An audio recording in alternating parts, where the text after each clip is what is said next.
We're here with Dr. Brian Ragsdale, who gave us a wonderful presentation a couple of weeks ago. Dr. Ragsdale, welcome back. We're so glad to be able to have this conversation with you, this follow-up conversation. And I have a few questions for you. The first question I have is, can you speak to us about how intersectionality or multiplicity of identities, which you talked about with us in your presentation, how those things might play a role in how we in the youth ministry field could approach young people?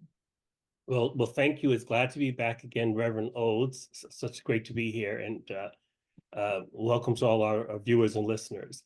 So, as I mentioned in our conversation, is that people hold multiple identities, and these are often constructed through gender, their age, abilities, spiritual concepts, and so forth. But these identities are both dynamic, and in some sense, they are shaped by historical systems. So in the United States, for example, there is an interaction between one's identity and the value, so to speak, of what that means in history. So typically, being an able-bodied, cisgendered man, the systems support these multiple identities.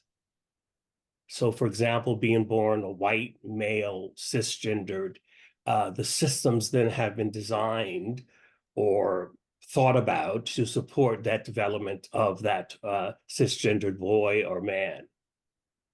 And conversely, those identities or aspects of our humanness can be met with oppressive historical forces, like lynching, denying women to vote, and sort of the double and triple impact that trans women of color with different abilities face